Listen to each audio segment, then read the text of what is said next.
An old method could fight COVID-19. Doctors may be able to use an age-old method called passive antibody therapy to treat COVID-19, suggests research featuring in the Journal of Clinical Investigation. The researchers who authored the paper say, deployment of this option requires no research or development, as the method has been around since the 1930s. The method involves collecting blood from a person who has had the virus and recovered from it. Using the serum, the part that contains infection-fighting antibodies, researchers hope to be able to inject another person, thus either preventing an infection or helping to fight it off. Dr. Arturo Casadevall, a professor at Johns Hopkins Bloomberg School of Public Health in Baltimore, Maryland, and co-author of the new paper, says, "It's all doable, but to get it done, it requires effort, organization, resources, and people who have recovered from the disease who can donate the blood.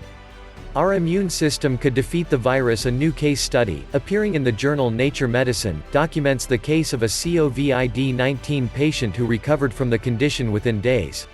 The patient was a 47-year-old woman who had contracted the virus in Wuhan, China, and the researchers examined her immune response in their effort to understand her recovery. Professor Catherine Kedzierska, head of the Human T-Cell Laboratory in the Department of Microbiology and Immunology at the Doherty Institute in Melbourne, Australia, and her colleagues found an increase in immunoglobulins, the most common type of antibodies, in the woman's blood samples. The scientists also found a high number of key immune cells, such as specialized helper T cells, killer T cells, and B cells, 7 to 9 days after symptom onset.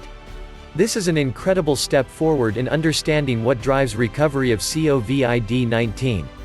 People can use our methods to understand the immune responses in larger COVID-19 cohorts and also understand what's lacking in those who have fatal outcomes.